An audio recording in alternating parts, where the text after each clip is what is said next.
Bonjour à tous et bienvenue sur boursicoté.com pour cette nouvelle analyse technique Forex et matières premières. Et donc hier je vous indiquais ici une attaque de la zone des 1,0960. Je vous indiquais aussi qu'on s'attaquait à cette zone de résistance qui avait déjà été testée lors des précédentes tentatives de haussière. On voyait ici cette zone proche des 1.10, mais il semblerait que ce soit cette zone sur laquelle est encore échouée la perte de devise euro-dollar sur une poursuite du mouvement haussier. Toutefois, on a ici une stabilisation qui dure, qui est beaucoup plus longue que ce que nous avions eu ici sur cette phase de retournement, beaucoup plus rapide. Qui plus est, on reste ici au-dessus de la moyenne mobile 20 exponentielle. Donc pour l'instant, on est vraiment ici dans la phase de test de cette zone entre 1,0960 et 1.10. Pour l'instant, on ne peut pas dire que cette zone soit cassée totalement. On reste dans une dynamique haussière, mais qui n'est pas confirmée ici par la rupture de ce niveau horizontal. Si la rupture était confirmée demain, eh bien, on continuerait à évoluer à la hausse en direction de la prochaine zone de résistance qui se situe à 1.1095.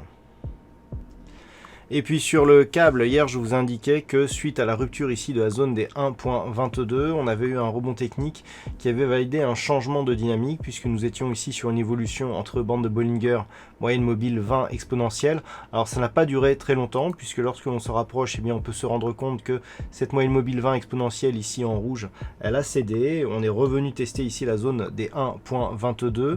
Donc après cette tentative de cassure ici des 1.22, il semblerait que l'on soit non pas sur une reprise haussière comme on le pressentait hier, mais plutôt ici sur une dynamique qui se neutralise autour de ces 1,22. En témoigne ici ce test que nous avons eu qui a là aussi provoqué un rebond et une stabilisation ici au niveau des moyennes mobiles. Donc d'un point de vue global, on a tout simplement une phase ici haussière, une évolution donc entre la zone des 1,22 et la zone des 1,2645. Une tentative de sortie. Si on persistait ici à tester cette zone et que l'on venait à la casser une deuxième fois, là l'objectif reviendrait sur un retour possible sur la zone majeure des 1.20.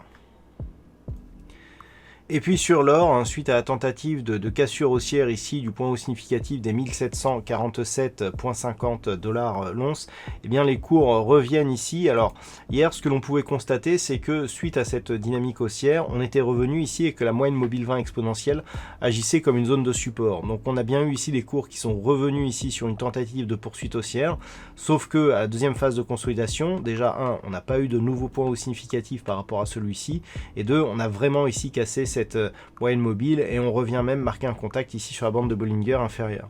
Donc clairement il s'agit d'une tentative de cassure ici qui a avorté. On devrait avoir ici un retour de l'évolution des cours entre cette zone des 1738 et le support des 1671 $ l'once. Et puis sur le WTI, nous avons eu une nouvelle dynamique haussière dans la journée qui est partie d'hier, et on a marqué donc de nouveaux points hauts significatifs au-delà des 34,50 $ le baril, donc une dynamique qui reste haussière avec un contact sur la bande de Bollinger supérieure. On est bien au-dessus ici de la moyenne mobile 20 exponentielle, mais attention, cette moyenne mobile ici, elle évolue désormais.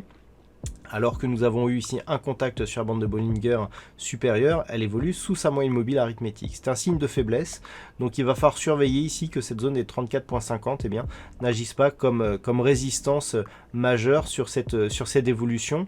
Donc on a ici un mouvement de neutralisation, puisque sur 4-5 bougies ici, on n'a quasiment plus d'évolution. Toutefois, ce que l'on peut constater ici, c'est que cette zone des 33,40 qui était ici, voilà, cette zone ici 33,45 qui était résistance ici, pour l'instant elle agit comme support. Donc tant que c'est toujours le cas, on reste dans une dynamique plutôt haussière qui faiblit certes mais qui reste haussière, et l'objectif c'est une poursuite. Alors par rapport à cette zone, voilà, 35,50, on va écarter un petit peu, on va même passer en daily pour voir hein, de quelle zone il s'agit.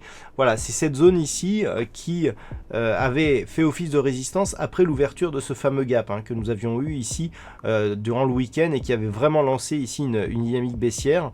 Donc on avait cassé cette zone, on était revenu sur cette zone ici comme résistance, et là on est en train de revenir tout doucement en direction de cette zone des 35,50, et c'est vraiment sur un éventuel contact sur ce niveau que on saurait si l'impulsion ici qui est partie de niveau extrêmement bas, eh bien va pouvoir donner une impulsion donc de retournement ou de neutralisation ici sur cette zone. À partir du moment où on va commencer à attaquer le gap hein, qui s'est ouvert sur cette phase là, c'est vraiment là que nous serons si on est sur un mouvement qui peut être pérenne ou pas. Si le mouvement est trop faible, on restera ici sous cette zone des 35,50 avec des oscillations possibles ici entre cette résistance et le support des 28 $ le baril. Donc test ici dans les prochaines heures, peut-être les prochains jours, mais en tout cas on devrait bientôt savoir ici si ce mouvement eh bien, pourra impulser un retournement de tendance. Pour l'instant ce n'est toujours pas le cas.